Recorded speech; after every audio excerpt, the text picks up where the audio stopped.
আজকে আমি একটি গল্প বলবো। তার নাম হলো নেকড়ে বাঘ ও ভেড়া। একটি নেকড়ে বাঘ ছিল, তার একটি অংশতে একটি কুকুর কামড়িয়েছিল। তার ঘা ধীরে ধীরে দিনে দিনে অনেক বাড়তে গেল। তাই বলে তার আর খাওয়ার জোগাড় হলো না। সে দেখলো যে একটা ভেড়া যাচ্ছে। তারপরে সে ভাবলো যে ভেড়াটাকে খাবে।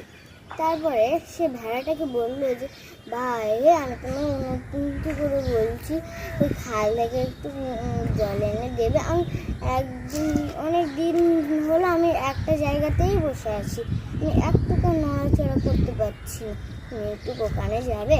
তারপরে ভেড়া বললো যে তুমি কি এরকম তো বলছো, আমি গেলে তুমি আমার ঘাড় মারতে খাবে, তাই তো? আর এই গল্পটা থেকে নীতিটা হলো, উপস্থিত বুদ্ধি বিপদ থেকে রক্ষা করে।